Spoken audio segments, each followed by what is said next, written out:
बाल बहुत झड़ते हैं, इलाज बता दें। मेरे मोहतरम भाइयों, बाल उसके झड़ेंगे जो शैम्पू इस्तेमाल करेगा, जो कंडीशनर इस्तेमाल करेगा, जो साबुन इस्तेमाल करेगा।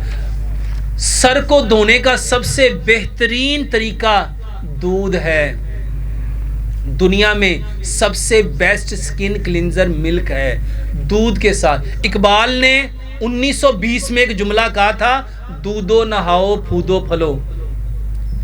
दूध से नहाओ, फूदोगे भी और फलोगे भी। और जो पुराने लोग हैं वो जानते हैं, उनकी नानियाँ दादियाँ अक्सर कोई दही से नहाती थी, कोई छेड़ी से नहाती थी, कोई लस्सी से नहाती थी। नहाते थे कि नहीं नहाते थे?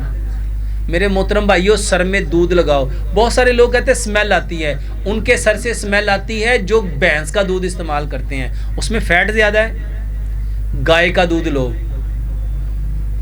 और अगर आपको बकरी का दूध मिलता है वो उससे भी ज़्यादा अच्छा है। तो मेरे मोहतरम भाइयों, दूध के साथ कैसे नहाना है? लोग कहते हैं डॉक्टर साहब दूध पीनू नहीं मिलता नहानू। जितना सरसों का तेल लगता है उससे भी कम दूध लगता है। तो सर में ज़्यादा से ज़्यादा आधा कप दूध लगेगा। सर पे अच्छी तरह लगाओ, ये बाल के गिरने का बेहतरीन इलाज है। इसके अलावा यूट्यूब पे मेरा एक पूरा इलाज है, बालों को काला करने का तरीका बाय डॉक्टर मोहम्मद शराफत अली। उसमें 10 चीज़ें, मैंने काफ़ी सारी चीज़ें बताई हैं। वो बालों को उगाता भी है, बालों को झड़ने से रोकता भी है। वो खुद से तेल बनाओ।